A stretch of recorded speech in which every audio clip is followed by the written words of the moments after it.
Good morning. I'm Representative Dave Pinto. I'm the chair of the House Early Childhood Finance and Policy Committee, and I'm calling this meeting of the committee to order. Welcome to members of the public. You will find materials about this meeting, meeting agenda, et cetera, on our committee website, so please check that out. I will note this meeting is being called pursuant to House Rule 10.01, which allows for virtual hearings of this type. Ms. Chambers, would you please take the roll? Representative Pinto, Chair. Present. Representative Pryor, Vice Chair. Present. Representative Franson. Present. Representative Bennett. Present. Representative Bolden. Present. Representative Daniels. Present. Representative Dabney. Present. Representative Damon. Present. Representative Jurgens. Present. Representative Kotiza Watoon. Present. Representative Morrison. Present. Representative Wazlawik. Present. And Representative Wolgamott. Wolgamott, present. We have a quorum. Thank you, Ms. Chambers. And Representative Pryor, would you please move approval of the minutes from March 2nd? So moved, Mr. Chair. Thank you, Representative Pryor. Any additions or corrections to those minutes, members? I'm not hearing any. All in favor of approval of the March 2nd minutes, please say aye. Aye. Aye. Any opposed? Not hearing any. The motion prevails. Minutes from March 2nd are approved. Excellent. And so, members, again, a pretty jam-packed day. And so I'm going to ask those who are here to testify and our colleagues, thank you so much for doing that. And I'll have to be fairly strict on time limits, and my apologies for that. We're starting off with a really exciting proposal relating to home visiting. And I want to note that just because of the way that this session is working, we're unfortunately hearing this informationally. What we have is a document that is being currently on its path to being jacketed. So I think the bill will be introduced very soon. But just because of the way the timing worked, we have to hear it this way. So again, apologies for that. And again, members of the public, all these materials are posted on our website. And so I know Representative Bahner, our colleague, former colleague from last term in early childhood, is here. And so we won't have a motion because there's not actually a bill in front of us. Representative Bahner, welcome to you. And if you can please introduce and describe the proposal and move on to your testifiers. All right. Thank you, Mr. Chair and members. You know, I ran for office because I wanted to serve my community, to make a difference. It's the heart and soul of why we do the work we do as legislators. I wonder if we can find a way to just change the lives of those in our community, not just change their lives, but allow them to thrive. As legislators, we have the opportunity to impact profound change. In this committee, we understand the awe-inspiring value of a child's development in the first few years of life, their little brains developing, growing, their whole lives setting up before them. Their motor skills develop, their brain synapses flourish, their personalities and experience form the foundation of the road to come. It sets the stage for success in education and in life. But not every story starts with a happy beginning. Not every mother starts with the tools to love and nurture her little one, to realize the dream of who they could become. Not every family has the resources or the skills to help this new life reach its full potential. Members, we have before us a proposal with the power to change that. Home visiting is a program that has the power to shape futures by shaping and nurturing the families who are most at risk. Due to poverty, language barriers, substance abuse, and often the lack of skills to model the nurturing behaviors many never experienced in their own childhood. Home visiting has the power to mold generations to come. Today, you'll hear some success stories and one woman who found so much value, she felt compelled to share the foundation of what she learned with other families to form their futures together. Here's what we know. The need is real, the benefit profound. Nearly 90% of families we could help will never get it because we don't have the resources or the funds to intervene early. When we have the window of opportunity to change the trajectory of these young lives. COVID has laid bare the even more stark need in our communities for this vital work. I know the proposal before you asks for a huge commitment on our parts as leaders and as legislators. But the value lies not just in the substantial savings that our state will receive down the road through early intervention. No, the real return on investment is the potential to raise multiple generations out of poverty, to slam the door on education gaps before they get a foot in the door, to impart the wisdom of mothers to find within themselves the skills to nurture their children and our future. Members, I'm asking us to lead by making all eligible families available to receive the services they so desperately need and the outcomes we so desperately want. Here are a few facts to bring it home. The bill increases current funding from $33 million to $278 million per biennium. This request closes the gap to reach the remaining 90% of eligible pregnant women and families with young children. That's nearly 81,000 more Minnesota families would be helped. This would position Minnesota as a national leader in providing voluntary home visiting services. COVID has disproportionately impacted high-risk families already struggling with employment, housing, and food insecurity, increased isolation, and mental health needs. The cost of inaction is steep. Traumatic experiences early in life can disrupt brain development, leading to poor health, emotional, behavioral, cognitive, and language development outcomes. These families grow and children grow up in families and show up in other programs not so worthy. In 2019, over 2,000 babies and 15,000 3 to 5-year-olds were victims of maltreatment. Many removed from their homes, entered the foster care system where they remain, causing further trauma. The benefits to families are compelling. Improved child health and development, increased parent-child attachment, 18% increases in kindergarten readiness, improved maternal outcomes, including decreased depression, 37% increases in employment, reduction in alcohol and drug use, decreases in child and abuse and maltreatment, and increased understanding of positive child development. These programs connect families to critical services that position them to thrive, not just survive. And with that, Mr. Chair and members, I'll turn it over to my testifiers to provide more in-depth information about home visiting services and the impact that it has on our families. Thanks so much, Representative Bahner. And I should have noted at the beginning, members, you'll recall that we did have a presentation of home visiting in general quite a while back now from the Department of Health. So hopefully members have a good familiarity with that.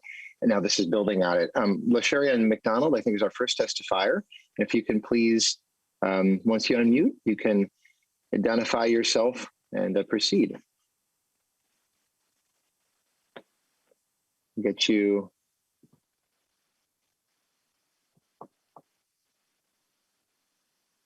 Ms. McDonald, can you hear us? Just hit unmute. Oh, there you go. Yep, you're unmuted. So please identify yourself and begin. Oh, I can't hear. Ms. McDonald, are you? Oh, I hello? wonder if, Ms. McDonald, can you hear me? Yes, I'm sorry. I'm having Zoom technical difficulties this morning. I can kind of hear you. Can you hear me? You are. I certainly can. And Zoom technical difficulties are a very common thing these days for many of us. But we can hear you now. And so please, if you can just identify yourself and proceed with your testimony. Yes, chair members of the committee. I appreciate the opportunity to come before you for requesting funding to support for voluntary home visiting services for all eligible families in Minnesota. My name is LaSharia McDonald, and I am a health educator and home visitor with St. Paul Ramsey County Public Health. And can you hear me? Yes. Can you all hear me? Yes. Oh, sorry. Yes. And okay. And I did receive home visiting services. So, I got pregnant in the 8th grade while I was 14 years old. Being a teen mom, you get your share of judgmental looks and comments. The awful looks and comments filled me with guilt, shame, and embarrassment. I was living in poverty when I got pregnant, so I had to get on welfare and sign up for WIC to make sure that I can provide for my baby when he was born. WIC referred me to Ramsey County Public Health so that I can receive home visiting services. I began with meeting with my first public health nurse when I was pregnant throughout my son's first year. I moved out of Ramsey County, then came back when my son was almost 3 years old. Then I started receiving home visiting services from my second public health nurse. So during my visits with my first public health nurse, she would measure my stomach, weigh me, educate me on my unborn child and how he was developing in my womb. My first public health nurse was also supportive emotionally because she made sure we always had time to talk about what I was struggling with that week. After my son was born, my public health nurse would weigh my baby and do screenings to make sure he was on track developmentally. My public health nurse would also ask how I was coping with being a new mom and how she could be supportive. My second public health nurse would talk to me about parenting topics like health and nutrition and discipline and family well-being. She connected me to any resources that I need, such as food shelves, employment opportunities, and any mental health services. My public health nurse helped me to understand my child's development and his behaviors through child development screening methods. My public health nurse will also check in to see how I was doing as a person and how she could support me. So meeting with my public health nurses was always the highlight of my day. Home visiting was important to me because my public health nurses never judged me. When they looked at me, they didn't see just a teen mom. They saw a mom who was trying to raise her son while completing grade school on welfare. I felt listened to and heard during my home visits. My public health nurses educated me on the skills I needed to parent my child the best way I could. I felt like my public health nurses understood me because of the empathy they always displayed towards me. And my public health nurses helped me to finish school while being a teen mom by helping me to make sure my basic needs were met while also being emotionally supportive. After I graduated from high school, both of my public health nurses wrote me letters of recommendation to St. Catherine University. I graduated from St. Kate's in 2017, and now I'm employed at St. Paul Ramsey County Public Health, where my public health nurses worked. So the reason why I went to St. Kate's is because I was like, you know what? I want to do what my public health nurses are doing. They have really made a huge impact on my life, because I'm officially out of poverty. I'm married now, and I have 2 kids, and I feel like I'm a better mom, professional, and woman because of home visiting. So now as myself, now that I'm a home visitor, I love what I do. And I feel like I'm, doing my part in the community. I feel like, it's my turn now. I'm reaching my hand back and helping other young women get out of poverty with children. And I know a lot about what my clients are going through because I've walked in their shoes. And, I just hope to be a reminder to moms that you can get out of poverty and raise your kids in a healthy way and live the life that you want to live against all odds. And, I enjoy bonding with families and helping them get connected to resources that they need. I enjoy working with moms on building healthy attachment with their children, talking about child development and family well-being. And, I truly feel like I'm making an impact in the families' lives that I serve, just like my public health nurses made an impact on my life. So, family home visiting is needed. Because like I said before, I feel like, I'm the woman I am today because of that. My public health nurses were a huge support in basically every area of my life. And they helped take some of the, pressure off that I had as far as like living in poverty and being a single teen mom. They took some of that pressure off by being emotionally supportive and, helping me to get my basic needs met, as I said before. So thank you all for your time. And thank you. Thank you so much, Ms. McDonald, and thank you for sharing your experience. And as a St. Paul Ramsey County resident, let me thank you personally for your work for our community. Thanks so much. Nidra Robinson, you were up. I'm sorry, I guess we had a quick video we're going to be playing. Ms. LaCroix DeLune, I think this is just a 2-minute video. And so if we can have that played, then we'll move on to our final 2 testifiers. Make this work.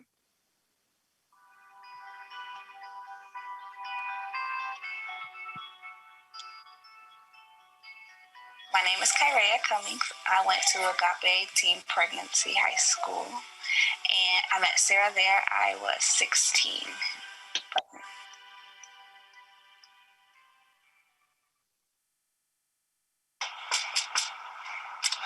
Hi! It's good to see you.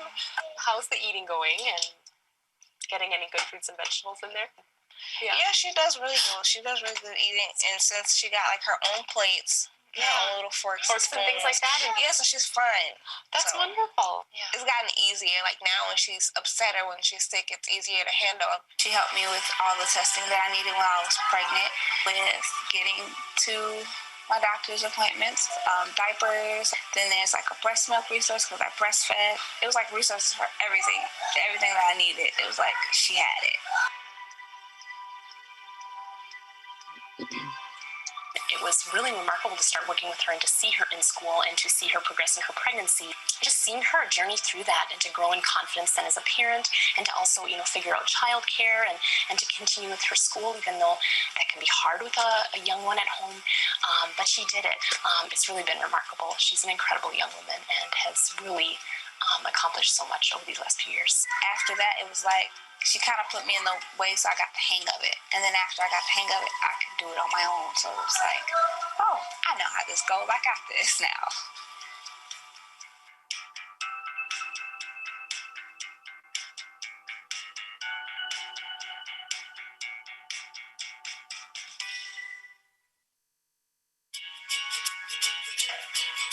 I was 16 when I got pregnant with Cadence. I had her at 17. She is 4 now, and she's great. She's getting ready to go to kindergarten. She's so smart, and she's doing very, very well. She's the greatest blessing that I could have ever had.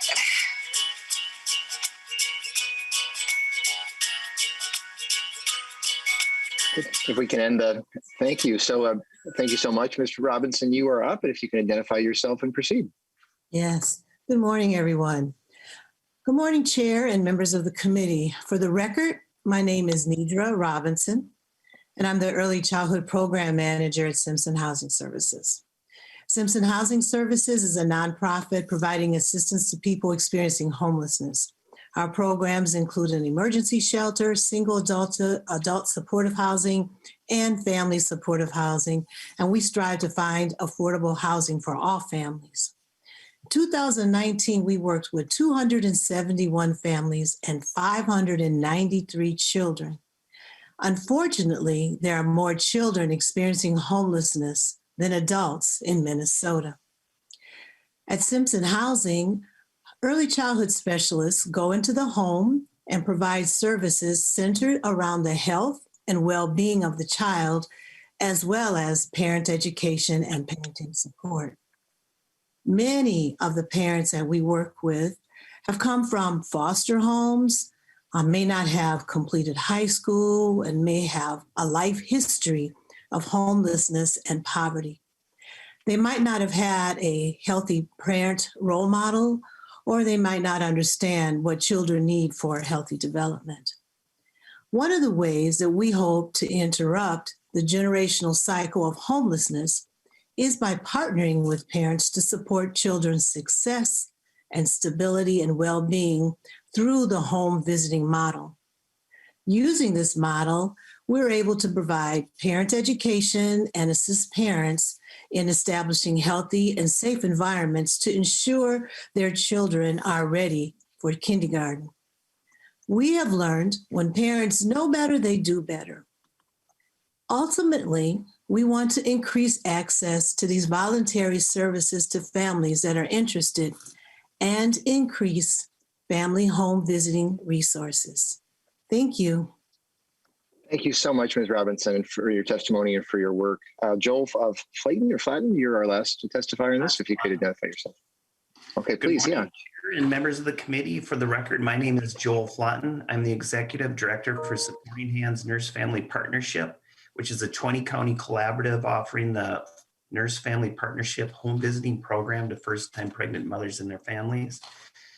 Providing quality home visiting programs in rural communities is essential, as there are limited services that provide intensive supports to this targeted population. The mothers and families we work with deal with multiple issues such as mental health, substance abuse, isolation, and past trauma. Our nurses have definitely seen an increase in the mental health concerns over this past year. We know COVID has had a disproportionate impact on families. More families are facing housing and food instability and are feeling more isolated. Additional resource and attention to these families will be critical as we build back from the pandemic. Our goals are to empower mothers and families to support their child's cognitive development, improve health outcomes, and work towards self-sufficiency through education and employment. We know our home visiting program makes a positive impact on the lives of families we serve, as told by our nurses through numerous stories of helping mothers and families. In many instances, sadly, this is the first positive adult relationships these mothers and families have had. We hope the legislature will continue to support funding for home visiting so that these programs can continue to impact healthy futures for our families, Thank you very much. Thank you so much. And so I appreciate all the testifiers. And so with that, we've got a little bit of time for questions from members about this. And I should have said at the outset that I'd spoken with Representative Bahner and really talked to some other folks too, but really wanted to make sure that we are hearing from folks who work in the early childhood field about the need in this area. What is the actual need that's out there? So, but in any case, Representative Jurgens, we'll go to you, and then to Chair Dabney. Representative Jurgens. Thank you, Mr. Chair. And I just have a comment and a question for Ms. McDonald. First of all, thank you very much for being here today and for telling us your story. And I'm curious, whether you have a child at 14 or 24 or 34, the second child, you always know a little bit more about what you're doing. And you mentioned that you're married now and have another child. Can you give us some idea of how raising your second child as compared to the first child, based on what you learned from the help that you got? Ms. McDonald. Yes. Well, based on, so like the first time, I did have the home visiting services and I learned so much about brain development and child behaviors and, things like that. So for raising my second child, I had him when I was 20, and I just knew, I feel like I was better prepared for my home visiting experiences just to know about, what was going on with him at each stage. I was better prepared to know, certain behaviors, are normal. He's not doing this just to, be naughty or things like that. Like certain things, if the child does in my family, we're taught, they're being naughty or this, that, and that. And some things are just developmental, they can't express themselves. And I learned that, don't treat children like little adults. You have to treat them like, children who have to learn how to manage their emotions. And I feel like that helped me out so much. It helped build my patience for being a parent, so that is what helped me. I feel like, now I was better equipped to handle my second son because I feel like I had, this knowledge from all my work. And then on top of that, to this day, I still have some of the handouts that my public health nurses gave me. I still do. They're like 12 years old, and I still go to them sometimes. I keep them in a little box in my closet because it helps out so much when I have to just go back to that and see it and just remind myself of certain things. So I hope that answered your question. It did. Thank you very much. And thank you also for choosing the line of work that you did where you can help the other mothers as you were helped when you were younger. Yes. Thank you, Representative Jurgens, and Chair Dabney, we'll move to you. Thank you, Mr. Chair. And I don't want to take us too far off, but I want us to look forward. So a question from Ms. Robinson from Simpson Housing. Currently, there are eviction moratoriums during the pandemic. And I understand that those are protective for folks who are most vulnerable right now in terms of their housing. There's a lot of push by many to eliminate Governor Walz's emergency authority immediately, to repeal the work that the federal government has done in eviction moratoriums. What does, I trust Simpson has looked forward as to what impact that might have on our communities. Can you speak to that at all? Ms. Robinson. Yes, I can a little because I worked in the early childhood program, but understand that this moratorium is going to have, the end of it is going to have different results for a lot of our families. A lot of our families have lost employment during this COVID, so they weren't able to even save money or earn a living to be able to pay for their their rent. And that is something that we really are concerned about. We have several people that are working toward helping those families that are going to be in that situation. And we do have quite a few that are going to be in that situation just because they weren't able to pay their rent during or save that money. Now, that's how we started out talking to them is, you know, save what you can. So at the end of this, that you'll be able to, you know, repay the rent because that's what's going to happen.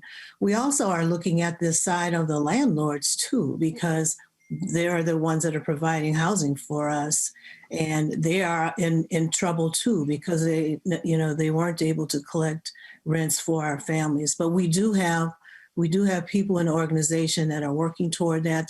There's several programs out there that we are being connected with to be able to hopefully help some of that subsidy with our parents. But it is going to be. It is something that we're not looking forward to because it's going to be confusing for parents, and families. It's going to be a hardship for both the landlords that we're working with and for the families that we have. So, but we are working toward trying to prepare for that. Jim Devaney? Thank you, Mr. Chair. Thank you, Ms. Robinson. I know from talking with other professionals in the field who work with families, young families, that they're anticipating, and to quote them, a tsunami of homelessness when those emergency orders are lifted, if we don't anticipate and plan for that. And to come into this committee's jurisdiction, the impact we know of homelessness on young children is significant. So just have that in mind as Ms. Robinson has discussed. So thank you for the opportunity, Mr. Chair. Yeah, thank you, Chair Dabney. And Representative Demuth. Thank you, Mr. Chair. Just a comment to the testifiers. Thank you specifically to Ms. McDonald. Thank you for sharing your story. The fact that you worked your way out of poverty and changed the legacy and trajectory for you and your family is very commendable. I just wanted to say, knowing how hard it can be to be a single mom, well done, and thank you for sharing your story this morning. Thank you, Representative Demuth. I've got Representative Pryor, Representative Katiza-Witt, and I'd ask you both if you can be extremely quick because I want to be able to move on to some other things. But Representative Pryor? So this doesn't have to be a question that's answered right now, but maybe something that we can get more information on in the future.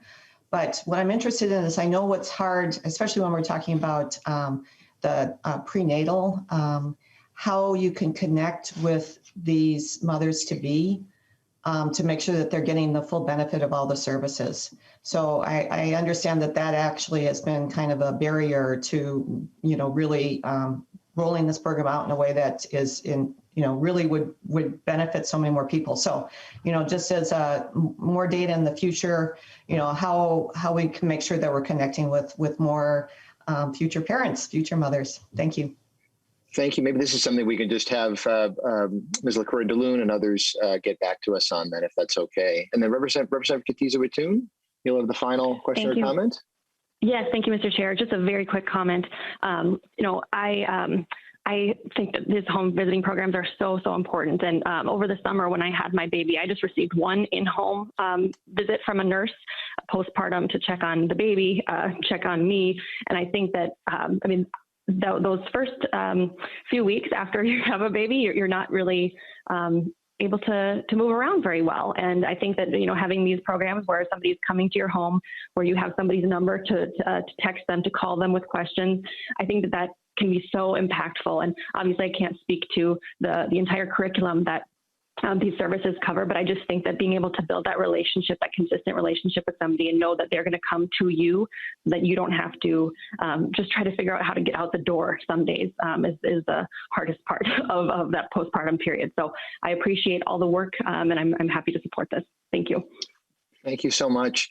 What I think I'd like to do, if it's okay, Representative Bahner and all, is to move to, so there's a bill that will be in front of us that is kind of a companion to this proposal in a way. And so what I'd like to do is ask Representative Pryor to move House File 1197, which is a proposal from Representative Bahner to be re-referred to the Health, Finance, and Policy Committee. So moved. Thank you, Representative Bahner and Representative Pryor, pardon me, and then Representative Bahner. If you could please describe your proposal to us, then I know that you have a testifier and we can, it'll kind of continue, round out our home visiting conversation. Yes, we'll be much more brief on this occasion because we're still talking about this tremendous program of home visiting. But I appreciate the opportunity to present HF 1197. Again, I won't revisit all of the virtues of home visiting once again, but rather provide just a brief outline of this more modest proposal before you. And I want you to understand that the contrast is stark and real. The bill we just discussed met 100% of the need for Minnesota families already on the edge in the best of times. The current proposal, in the time of even more need due to the pandemic, covers only the original 10% of families in need, leaving the other 90% behind. This bill is budget neutral. It maintains the existing state funding at $33 million for the biennium, and the bill does a couple of important things worth noting. First, it moves session law into statute under a new title. Second, it allows up to 25% of funding to be used to support family home visiting programs that are evidence-informed and promising practices programs. This is often culturally appropriate programs that really have great promise. Third, it provides definitions for evidence-based, evidence-informed, and promising practice home visiting programs to make it crisp and clear. And four, it outlines the key outcomes associated with family home visiting programs. And Mr. Chair and members, with that, I would like to ask our testifiers to briefly speak to the policy changes. I think we have just one, Ms. LaCroix-DeLune, if you can please identify yourself and proceed. Morning, Chair, members of the committee. My name is Laura LaCroix-DeLune, and I'm here today representing the Minnesota Coalition for Targeted Home Visiting. We are very excited to have this bill before the committee and for you to consider these important policy changes. This is not the first time this committee has heard these policy changes, nor is it the first time, hopefully, that the committee will pass these policy changes. We have moved forward this bill for the last few years and have, last year in 2020, we got caught in COVID and it did not move forward with all the other changes. And in 2019, we moved forward, and in the final budget negotiations, it didn't move to Senate as well as the House for the last 2 years. So we are hopeful that we can move across the finish line this year and make these policy changes final. But this bill will give us an opportunity, as Representative Bahner had said, to really reach into communities that might not be served by evidence-based programs. And while we don't want to go into the weeds, we don't have time, what we believe will happen is that we'll have access to more culturally relevant programming and programming that's really specific for specific populations, such as justice-involved families. So when a family is in jail and you want to start some home visiting, we need to use some adaptations of models, which are evidence-informed models, and or adaptations that are promising practices. Or if we are working with families who are highly mobile and homeless and not able to get into a shelter, you can start the home visiting services while they are moving around. And so we can continue on those services if we make some of these policy changes. I know we are short on time. I'm happy to respond to any questions that members might have, either here today or offline at another point in time. So thank you very much for considering this. Thank you, Ms. LaCroix-DeLune. And again, as was mentioned, those who've been on this committee in the past have heard this proposal, and in fact, passed this in previously. So it's hopeful to me that folks have some familiarity with it. And as was emphasized, the appropriation listed at the bottom is in fact budget neutral. It's simply putting an appropriation that's been in session law and putting that on, making it be an ongoing thing, which again, it has been. Any questions about this? And again, members, we will be voting on this. And again, many of us have heard this before, but just want to make sure. Looking to see if we do. We'll give just a minute. Okay, not seeing anything. Representative Bahner, will give you any final word on this. Doesn't seem to be too many questions. Thank you, Mr. Chair and members. clearly the need is tremendous in this area. And we know that the benefits and the return on our investment is incredible with home visiting. And, you know, we have seen in the last year some really stark consequences that have occurred as a result of COVID. And I think the need is even greater now. And so I hope, members, that you will in fact support this proposal to make sure that we can do right by our little ones and give them the start that they truly deserve to thrive and not just survive. Thank you so much, Representative Bahner. And with that, Representative Pryor renews her motion, House File 1197 be re-referred to the Health, Finance, and Policy Committee. Ms. Chambers, if you could please take the roll on House File 1197.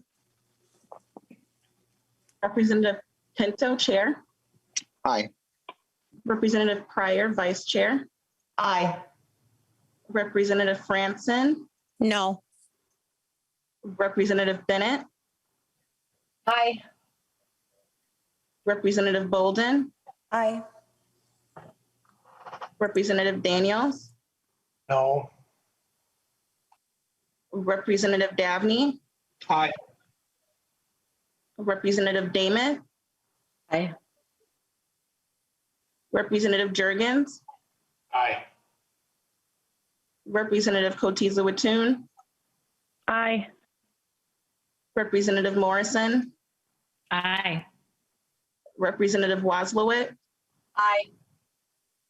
And Representative Wolgamott. Wolgamott, aye. We have 11 ayes and 2 nays. Thank you, members. Thank you, Representative Bahner. And thank you to all the testifiers. This is just tremendous work that you all are doing. And I guess a particular thank you is to Ms. McDonald again, but to all of our testifiers. And so, members, we've heard this presentation about how to meet the actual need in home visiting. That was our first presentation. Then we heard and just passed this proposal to make sure that the money that we're spending right now is being used as effectively as possible and in as many ways to reach folks as possible. And so then finally, for home visiting today, we're going to hear about a really terrific home visiting program. Comes at things from a slightly different angle, and really glad to welcome Representative Youakim to our committee. If Representative Pryor, you could move to bring House File 617 before the committee. Don't move, Mr. Chair. Thank you. Thank you, Representative Pryor. Representative Youakim, to you and your testifiers, welcome. Please begin presenting your bill and we'll go from there. Good morning, Mr. Chair and members. It's so nice to be in front of Early Childhood Committee again, and thank you for all your work you do for our youngest learners. And thank you for hearing House File 617. This bill would appropriate money for the Parent-Child Plus Home Program. I'm joined here today by Jewish Family and Children's Services. JFCS provides a broad range of social services for people of all ages and backgrounds. In 2006, JFCS was working right here in their own backyard, partnering with St. Louis Park Public Schools in their elementary program. They quickly saw a critical need for a new early childhood intervention centered around access to quality early learning opportunities, especially for our low-income families in our community. JCFC searched for programs with proven outcomes and selected the Parent-Child Plus Home Program that focuses on literacy. There are proven outcomes for children in the Parent-Child Plus program compared to their socioeconomic peers. They are 50% more likely to be ready for kindergarten, 50% less likely to be referred to special ed services by grade 3, and 30% more likely to graduate from high school. Once the JFCS started the Parent-Child Plus program, it quickly grew to meet a regional need. Soon after, the Promise neighborhood of central Minnesota reached out to partner with JFCS. And with one-time money in 2017, JFCS expanded Parent-Child Plus to St. Cloud, Rice County, and Rochester. The expansion was very successful, and we're here today to ask for funding to continue the work in communities across the state. What you see in House File 617 is an increase to the program's base funding to make this expansion a reality. I know your time is tight, so I just have a few folks here to explain the benefits and describe the program here with me today. Christy Murray, the program manager for Parent-Child Plus in Minneapolis. Armin Bodemlik, executive director from IMAA Rochester. Leslie Lamone, director from Rice County Parent-Child Plus, and Lee Friedman, chief operating officer at JFCS Minneapolis. I know you have a full agenda, so I've asked them to be brief, and they will be here for questions afterwards. Thank you so much, Representative Youakim. Christy Murray, please identify yourself, your affiliation for the record, and proceed. Good morning. I am Christy Murray. I'm the program manager of ParentChild Plus. Thank you, Committee Chair Pinto, and thank you, Chief Sponsor, Representative Youakim. You've been a strong supporter of us for a long time. ParentChild Plus is an international program with over 50 years of proven success for families that are served. Jewish Family and Children's Services of Minneapolis started Minnesota's first replication site here in 2006. This is a home visiting program that promotes creative ways to learn and acquire language through play. It enhances parenting skills and connects parents to resources in the community and helps the children that are served in the program and their families be ready for school success. As indicated by the name, ParentChild Plus focuses on parents being their children's first and most important educator in their lives. This ParentChild Plus is an equity-focused, designed program proven to reduce the opportunity gap. Families who are eligible for the program have incomes either at or below 200% federal poverty guidelines. We work with families that have young children, starting with them when their children are 18 months to 2.5 years old, at the time when language is first developing. And it is a 2-year program. It's an intensive home visiting program. We have trained early learning specialists that provide home visits twice a week for those 2 years for 30 minutes for each visit.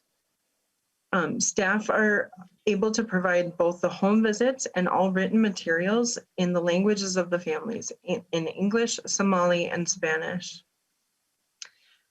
When we needed to quickly pivot for COVID, and we were able to develop this program into a virtual home visiting model. Each week, we are providing educational books and toys that are the family's tools to keep for their lifetime of learning.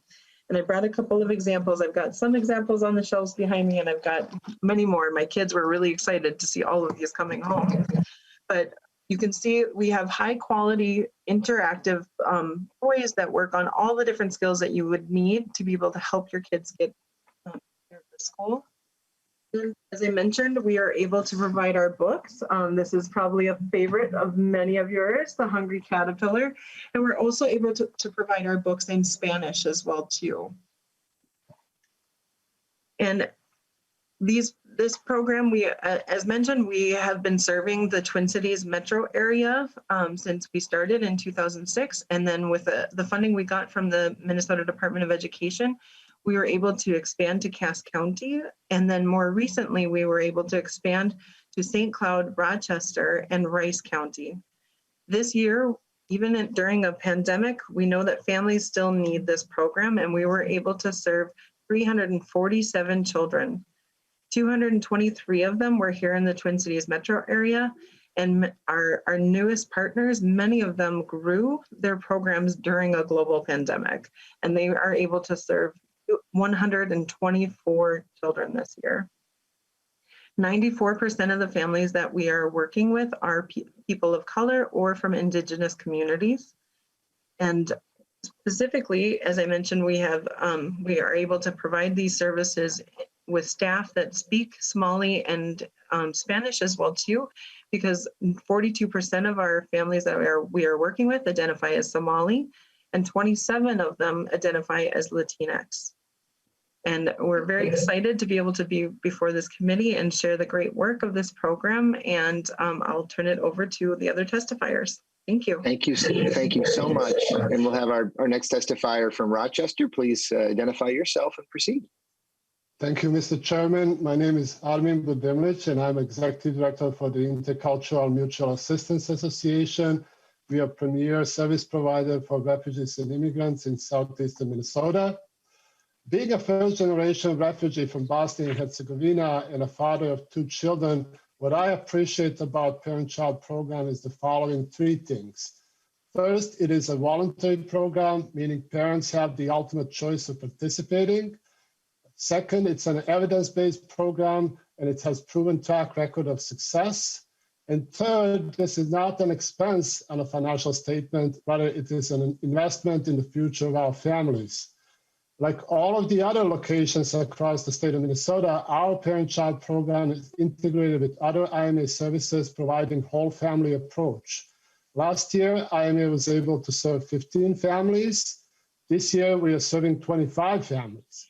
We continue to build capacities to serve additional families in the future. In closing, thank you very much, Mr. Chairman. I respectfully invite you to make this investment in our families. Thank you so much, Mr. Badimlich. Thank you. And Ms. Limon, you are up next. If you can identify yourself and please proceed. Hello, everyone. It's such a good day, and it's such an honor to be here today with you. My name is Leslie Limon, and I'm the Parent-Child Plus Director in Rice County. We serve 2 cities, Northfield and in Faribault. This is our second year in the Parent-Child Plus program. In our first year, we served 15 children. In the second year, we're serving 53. Big increase. It's been great. We have bilingual staff, English, Spanish, and we also have a lot of the majority of our families are Spanish speaking, Somali speaking. Through this program, we've been able to provide laptops so that way the family are able to do virtual visits, review visits. And this program has benefited not only the children, but the families overall in general. We've been able to identify many barriers. One of those examples can be when in the home, when we do virtual visits, we ask the families how they're doing, if there's any assistance that they may need. And there is definitely a lot of need. We've been able to connect families to childcare assistance, to preschools within the community. Not only that, but provide other resources such as energy assistance. And we've been able to guide the parents through that process. And currently we have a waiting list for fall 2021. So we're excited to keep adding on more children, and they're able to learn and to engage, and we're able to model for the families what learning should look like, what play should look like. That's it. Thank you. Thank you. Thank you so much. And thanks for your great work for kids. And finally, Mr. Friedman, if you can please identify yourself and welcome, proceed. Thank you, Chair Pinto. Thank you, Representative Youakim, for being our chief sponsor and your support of the program. And thank you, all committee members. I just briefly want to mention something about results, and then just to explain the funding situation we're in with the program and this opportunity to keep it going across Greater Minnesota. Representative Youakim already mentioned some of the really key results and outcomes for children and parents that are in this program and that have been achieving those results across the country and in other countries actually for over 50 years now. So I won't get into that other than to say that we work closely with the Department of Education. We have been for many years helping to refine and make sure the program is working well. We report extensively on outcomes that are measured with parents and with children throughout the program year. And we can certainly make those full reports that we provide to the Department of Education available to all committee members if you would like to see them. And one other data point on outcomes, one of our private funders, this is a private-public partnership, and one of our newest private funders, the Constellation Fund, provided a benefit cost analysis of the program. And they determined that for every $1 spent on this program, the return on investment is $4.66. And that is seen through increased academic achievement, subsequent increased lifetime earnings for children participating in the program. The base funding increase that we're requesting is needed to sustain recent expansion in Greater Minnesota. The current level of our base funding is $1.8 million per biennium. We received a one-time appropriation to scale up in Greater Minnesota. That was passed in 2017, and we're using the funds through this year. We've successfully scaled up with these tremendous partners, some of which you've been able to hear from today, and we've added our sites in Rochester, St. Cloud, and Rice County. The program cost per family per year is down to $4,200. It was previously about $5,000, and we've worked hard to achieve economies of scale as we've grown the program. So tremendous results for that money. The base funding covers about 215 families per year, 215. And as you heard, we're currently serving 347 children thanks to the one-time expansion funds. So with the file, we would request the increase to $3 million in our base funding per biennium, which would enable us to hold on to the gains we've made with the opportunity that you, the legislature, and the Department of Education gave us, and also continuing to work with our private funders, which include the Schultz Family Foundation and the Constellation Fund. Thank you for your time today, and we'd be happy to answer any questions. Thank you so much, Mr. Friedman, and thanks to all the testifiers and Representative Youakim. Questions, members, about ParentChild Home? This will be laid over for possible inclusion in our budget bill, just to make sure folks are aware of that. The questions that folks have. Representative Jurgens. Thank you. Excuse me. Thank you, Mr. Chair. Just real briefly to Representative Youakim, what other programs, maybe I missed this in the presentation, but what other funding supports does this program receive? Any federal programs or from any other sources? Is it Youakim or a testifier? I'm not sure. Yeah, thank you, Representative Jurgens. I think I'll kick that over to Lee Friedman. Mr. Friedman. Thank you, Representative Jurgens. So the biggest portion of the funding for the program does come through the legislature and then through the Department of Education. But we also receive private funding and are regularly seeking support of both individual donors and foundations, most locally based, including the Schultz Foundation, the Constellation Fund. We previously had funding from the Greater Twin Cities United Way, and we continue to seek that kind of support to make sure that we can sustain the program at its size in the Twin Cities and across Greater Minnesota. Representative Jurgens? Thank you. That's it. Thank you. Yeah, thank you. I should note for members, I'm just looking to see if there are other questions, that it's maybe part of the fragmentation of the area that we work in. We've heard home visiting presentations up till now in this hearing that are actually funded through the Department of Health. This is a program that's aimed especially at literacy and is funded through the Department of Education. But of course, it's all about child development too. And so one of the things, and I appreciate both Representative Youakim and the testifiers, we've had conversations just trying to think that through about how to make sure that we're providing support in general for these terrific home visiting programs. This is one that's doing just phenomenal work. We want to make sure that it can that work can continue, if not expand. But certainly, we wouldn't want to go backwards. So just so folks kind of have a sense of that. So looking to see if there are other questions. I am not seeing others, and so Representative Youakim will give you the chance for final word. Thank you, Mr. Chair and members, for the discussion, your time, and your attention this morning. ParentChild Plus not only helps parents connect with their child, but also to become more engaged in their child's education. And we know that once that parent is engaged in their child's education, their child's future is so much brighter. So members, I ask for your support of House File 617. Thank you so much, Representative Youakim. Thanks again to you all for this terrific program. So with that, the chair lays over House File 617 for a possible inclusion in our committee's budget bill. Thank you so much again.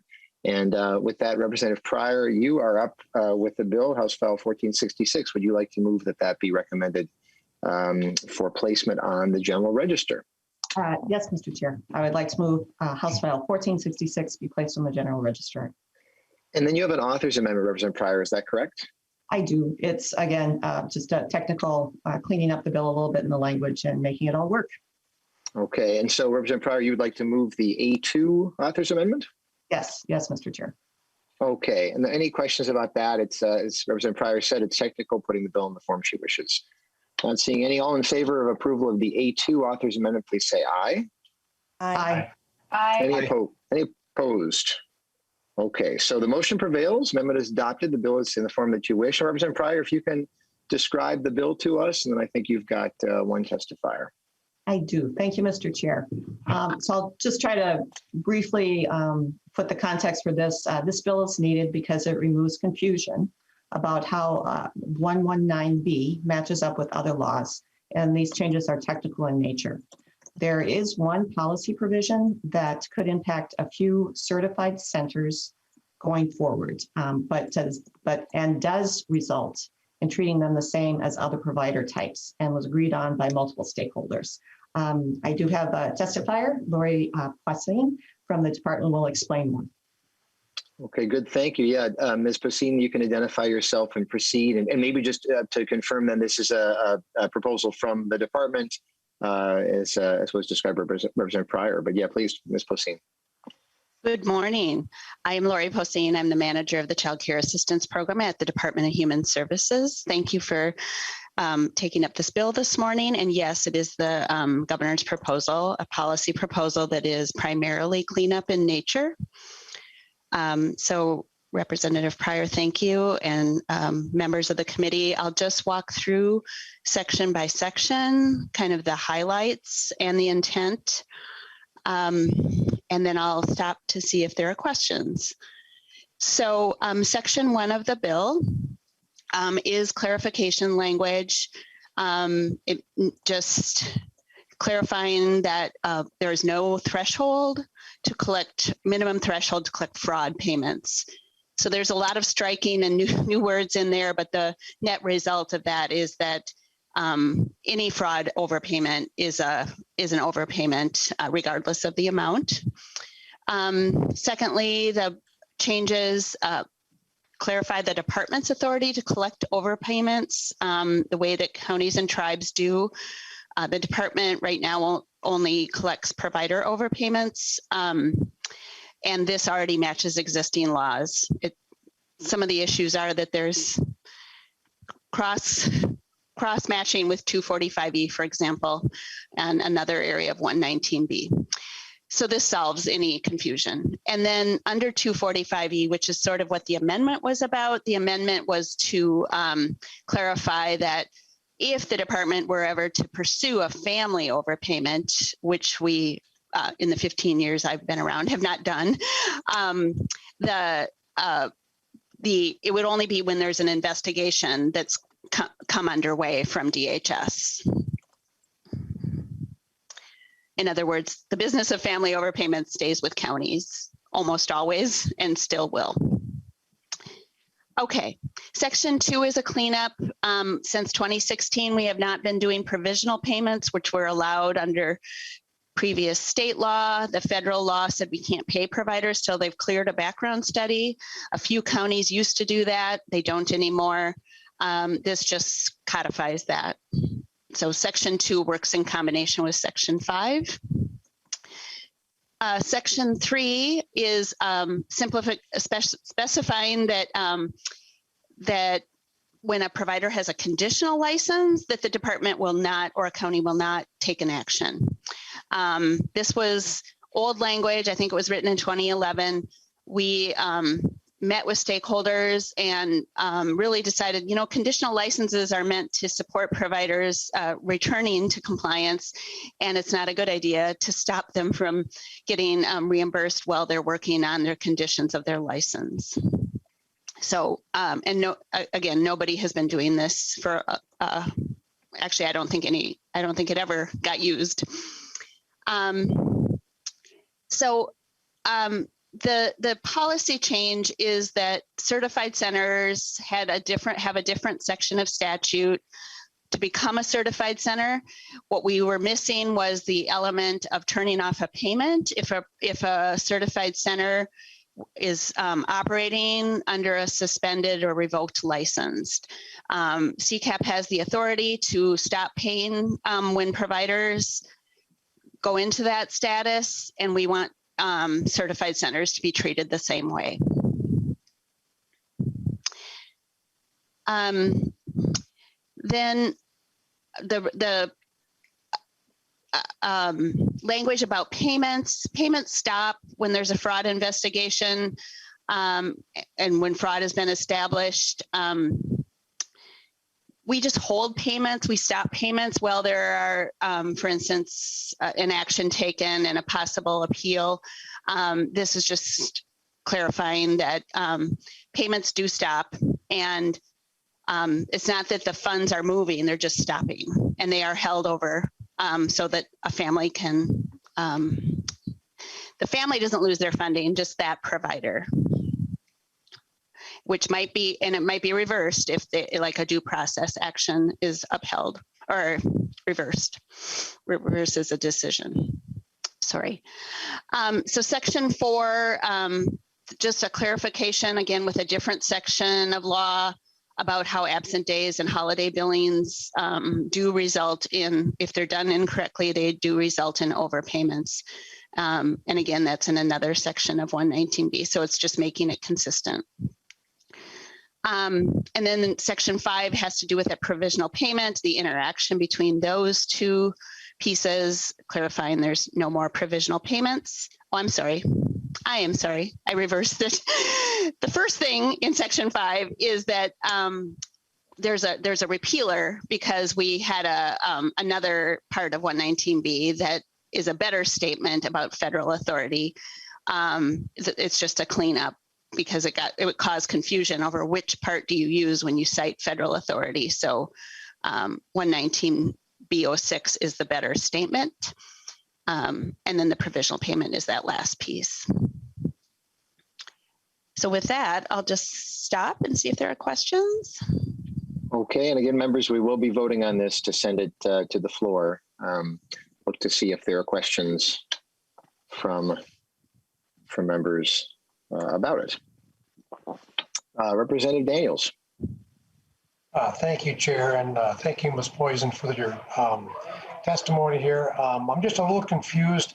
I saw a minimum of $50 was the amount used for, I'm not sure if that starts, I'm a little confused. Does that start investigation?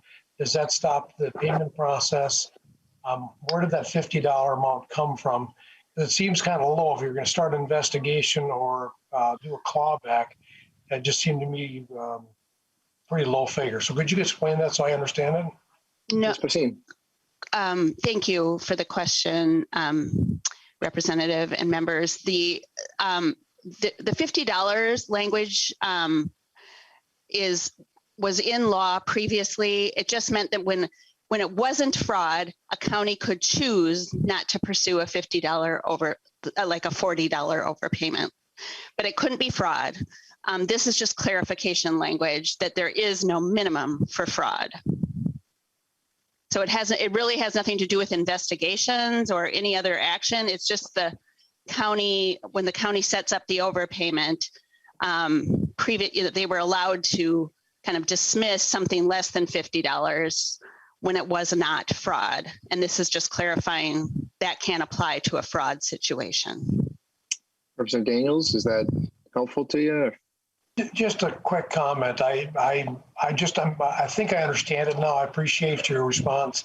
So we're not starting an investigation if it's $50 or more. I mean, if it's $50, we're not starting an investigation. That's just an amount used to start looking at the situation. Is that correct? Ms. Poseen, I think it's slightly different tracks, but Ms. Poseen. Correct. Thank you, Representative Daniels. I'll try to answer that because investigations are really handled by OIG and by counties, but this is just about collecting the money. So counties and attorneys and fraud investigators and OIG determine when they're gonna, what's the threshold. And it's not just dollars, it's kind of the patterns of problems or fraud, potential fraud. This is only about the money, like when a determination has been made.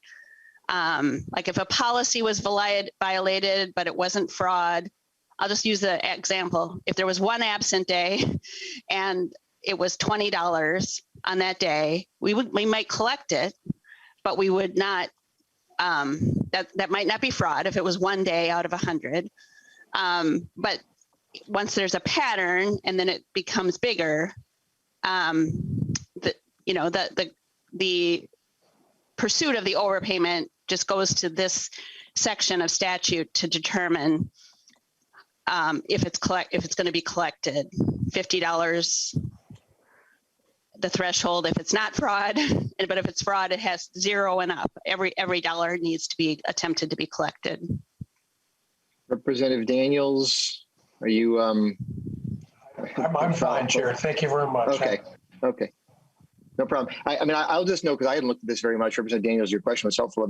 As I read this under current law, if a family receives an overpayment of $51, current law requires that the state seek to recover the $51. And if the family is not able to pay, is not able to do sort of through a voluntary repayment, the state actually is required to bring a court action right now. So a family maybe has had no involvement with fraud or anything. There was this overpayment. I suppose that was an overpayment to the benefit of the family, I suppose the money would have gone to the child care provider, and the family then could have a court action against them if it's $51 under current law. Is that right, Ms. Bosine, as I'm reading this? Representative Pinto, others, no, not really. Okay. It just the department for a family overpayment, the counties are required to attempt to collect it. There's not a court action. It would either just be we have a recoupment statute. There's recoupment and recovery as methods to get the money back. When most often, if a family, say they got a benefit, $51 that they were found not to be eligible for, that just comes out of their benefits without a court action. And Ms. Bosine, I was looking at the sentence beginning on line 2.2, but I do note, and again, this is current law. This has nothing to do with your bill, so I probably should probably drop it. I was just noting current law, but it does say that there's not a court action if the cost to recover the overpayment will exceed the amount. And again, that's current law. That was passed by the legislature in the past. We won't worry about that. Oh, I see. Right now. Yeah. Or Ms. Bosine, you got a comment on what I said? Oh, I just wanted to clarify. I'm sorry, Representative. I just wanted to clarify that you don't need a court action to collect an overpayment. So any further questions, though, about the actual bill language as opposed to me taking us down this other path? And my apologies, members and all. I'm not seeing hands raised. So Representative Pryor, before we vote, you, as usual, get the last word. Thank you for your support, committee members. There is that one policy change, but it's not controversial among the stakeholders, the providers, and otherwise it's just cleaning up some language and statute and making it all consistent. So thanks for your support. With that, members, Representative Pryor renews her motion that House File 1466 be recommended for placement on the General Register. Ms. Chambers, if you can please take the roll. Representative Pinto, Chair. Aye. Representative Pryor, Vice Chair. Aye. Representative Franson. Aye. Representative Bennett. Aye. Representative Bolden. Aye. Representative Daniels. Aye. Representative Davnie.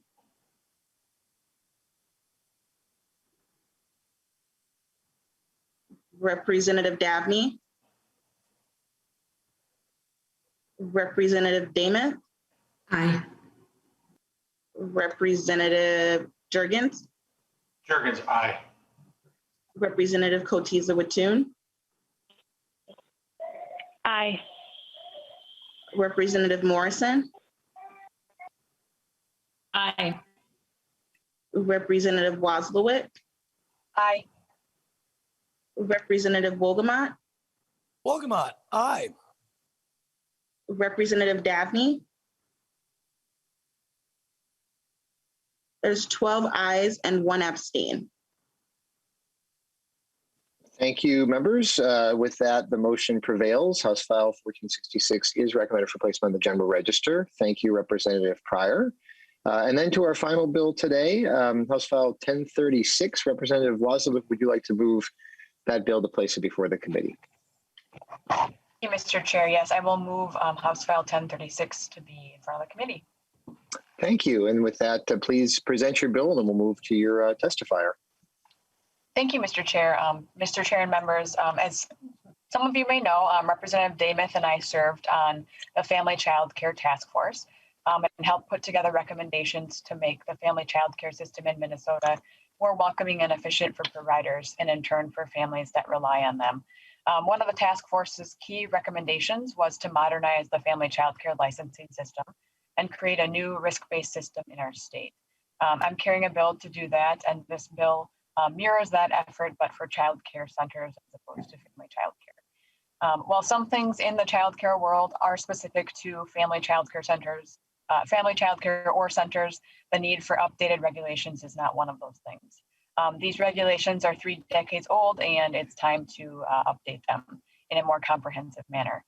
House File 1036 would provide funding for DHS to contract with an organization to develop a proposal for revised licensing standards for child care centers. This process would involve extensive stakeholder engagement, which would provide the opportunity to hear from a cross-section of providers and others impacted by these changes in order to understand how the current regulations do or do not relate to and support child health and safety in the context of best practices.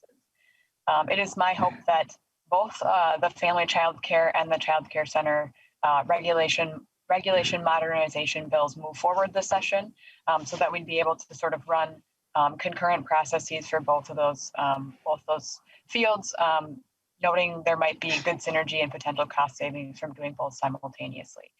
The ultimate goal here is to reform our licensing system so that child care provider frustration is decreased, information for parents and families is clearer and more meaningful, and the folks who are doing the actual regulation feel that they have better tools with which to do their work. So with that brief introduction, I will turn it over now to my testifier, Ms. Jaquith. Thank you so much, Representative Wazlawik. Before we do that, I just, as Representative Wazlawik noted, we're sort of coming at this a little bit backwards, members, in the sense that Representative Wazlawik co-chaired and Representative Dameth served on a family child care task force. Just the way that scheduling has worked, we're kind of putting the recommendations from the task force and the report from it still at a future meeting, which we have not reached yet, but we will be, and that's incredibly important. And our family child care providers do such critical work for us. And what came out of that was a recommendation for modernizing the regulations for family child care. So again, we're going to be hearing about that. This is then what came out of that was a parallel proposal for child care centers. So again, my apologies, members, is a little bit backwards in that way, but hopefully makes sense to everyone. So we're going to turn to Ms. Jaquith then, if you can please identify yourself and then proceed with your testimony. Thank you, Mr. Chair, members, and Representative Wazlawik. My name is Kristen Jaquith. I'm the Director and CFO of Stay and Play Child Care. We have 2 centers serving Meeker and Candy, Ohio counties. I'm also a board member of the Minnesota Child Care Association. My centers serve up to 300 children between the ages of 6 weeks and 12 years. We are open from 5 a.m. to 6:30 p.m. year-round, serving working families. We're 4-star Parent Aware rated. We rely on a mix of parent tuition, child care assistance, and early learning scholarships for our revenues. This past year has been exhausting, difficult, and honestly scary at sometimes to operate a child care center. But I am grateful for this committee's attention to our field and addressing our needs. The Minnesota Child Care Association supports HF 1036 because we are beyond due for an update to our licensing regulations. We work on regulatory issues for centers statewide, and over the past several years have supported reforms related to discrete issues. This year, when our board discussed our 2021 legislative priorities, we agreed that there wasn't progress to be made in a piecemeal approach. The entire system needs to be overhauled and brought to the 21st century and be more workable for providers, parents, and the children that we're serving. We're not interested in deregulation. Health, safety, and quality of our programs are the utmost concern. We're interested, however, in re-regulation. Modernizing the licensing rules with broad engagement from providers will help build a system more reflective of what we know are best practices for our children. Moving to a risk-based system would help reduce provider frustration stemming from current systems, and really would help make the punishment fit the crime, so to speak. All child care licensing records are publicly available online per federal law, and prospective families and current parents check these listings, and believe me, they often ask us about what they find. And they should have this access. They should ask the questions. They're leaving the care and early education of their most precious children with us, so it's important. But what they might find in today's system doesn't always give them the truest picture of us as providers. For example, a parent searching my child care licensing record will find a citation stating that hazardous materials were available to children. As a provider, I can tell you that a lot of parents won't look past that. Why would they? If they do choose to look a little deeper, they would find that the hazardous materials in that situation was exposed landscape fabric along the side of the building, causing a possible tripping hazard. Another citation in that visit we got was for a climber in the toddler room placed on the carpet, and the carpet doesn't have adequate fall protection. However, this was during nap time and the equipment was moved to the side so cots could be placed out. Are these things that providers could remedy or fix? Of course. But that's not the same magnitude as leaving poisonous chemicals out in the reach of a child. Common sense shows these situations are completely different, posing different risks of harm. Providers have tons of examples of frustrating situations like mine. We don't like being made feel like we're doing something awful if we really truly haven't. But also parents need to see the seriousness or not of a situation in which we may fall short. I want to thank you for considering this bill.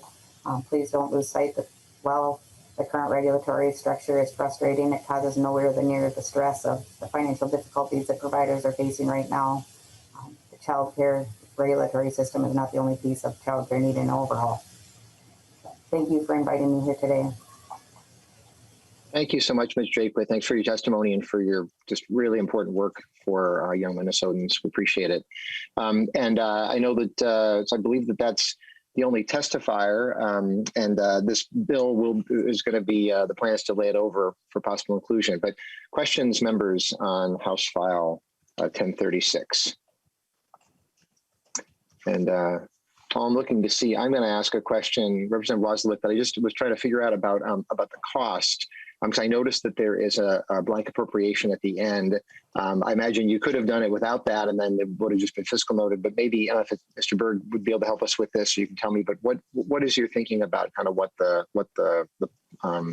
cost of this will be, or how we'll figure that out?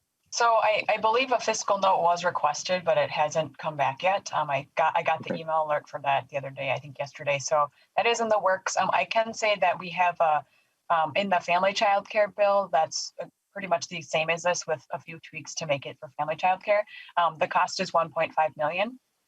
And that was based on conversations with the folks from NARA, which is the organization that does a lot of this work, that's done a lot of this work with other states, and sort of walking through the steps of the process that they go through and what that costs, and then using that figure from them, along with some conversation with DHS to give sort of a number, a ballpark number of what this would cost. So that's the family child care piece. I imagine the cost might be similar for this, but if we were able to run sort of both the family child care and the center process at the same time, I imagine the cost would probably be a little bit lower if we were able to engage with those two processes at the same time. That actually raises a couple questions for me. And again, members, feel free to raise hands. But so one is the way the bill is structured, again, is with the appropriation built in the bill. But I assume that once we get the fiscal note back, then the idea would be that simply that's the number that would go in that blank. Is that correct? Or was there something else that you had in mind for the appropriation that's separate from what the fiscal note would come back with? Mr. Chair, thank you for the question. I would rely on the fiscal note. Okay. And then the other question is, do we have some mechanism to figure out if we're getting a fiscal note on your family child care bill and a fiscal note on the child care center bill, a way to figure out, this maybe is directed to Mr. Berg, but a way to figure out if what you say, Representative Wazlawik, is correct, that if we were to do both, is there some, A plus B may actually end up being less than, or A and B might be less than A plus B, if you understand what I'm saying. Mr. Berg, perhaps, any thoughts on how we would address that? Mr. Chair, Representative Wazlawik, I can put a note in the fiscal note to have see if the department can comment on that as they go forward with the two fiscal notes. And we can also have some informal conversation with them. It may be possible to do that within the context of the fiscal note as well.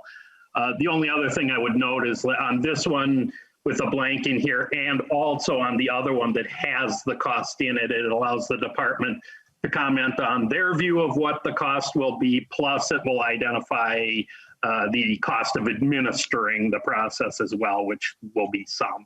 So in both cases, we should get a fiscal note and it'll tell us where we're at. Thank you, Mr. Berg.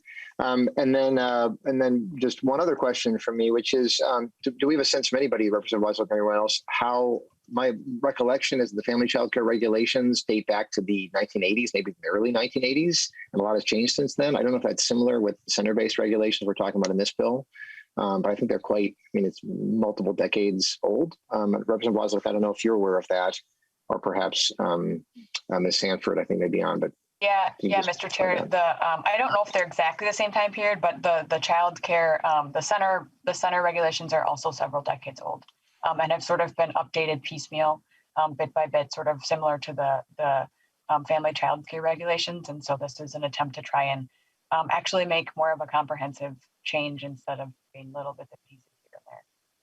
Okay, good. Well, thank you. I am not seeing other hands raised. And so Representative Wazlawik will give you the final word on this proposal and move on.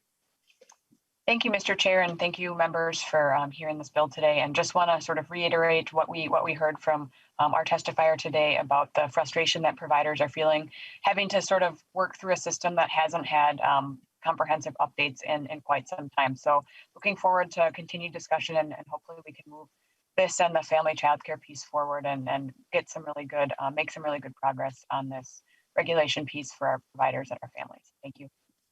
Thank you, Representative Wazlawik. With that, the chair lays over House File 1036 for possible inclusion in our committee's budget bill. I will say, members, I'm feeling now a little bit guilty about having pushed quite so hard on our home visiting presentations earlier in our hearing, and so I hope you all will give a particular consideration to these tremendous programs. I do want to clarify, because it sounds like I may have forgotten to do this, that House File 1197, I think the tally was announced, but to clarify that motion did pass and that bill has been re-referred to Health Finance Health and Policy Committee. And then just a couple quick notes about next week and beyond. Again, so we heard the proposal today regarding home visiting, and I really asked Representative Bahner and the folks that she's working with to share with us what is the actual need in that area. And as she pointed out, right now we're supporting about 10% of the low-income children and families who could be benefited. And so she shared the proposal to actually meet 100% of the need. We will be hearing a series of other proposals in other areas that we oversee in early childhood for that as well. It's obviously going to be our job to figure out how we can meet that need as best as we can. But it seemed important to at least understand what the actual need is. And so please expect that to be coming. And then again, really important, we hear from our Family Child Care Task Force and that be important focus, and that's coming up as well. Please continue to be in touch. Thanks so much, members and all. And with that, the meeting is adjourned. Thank you.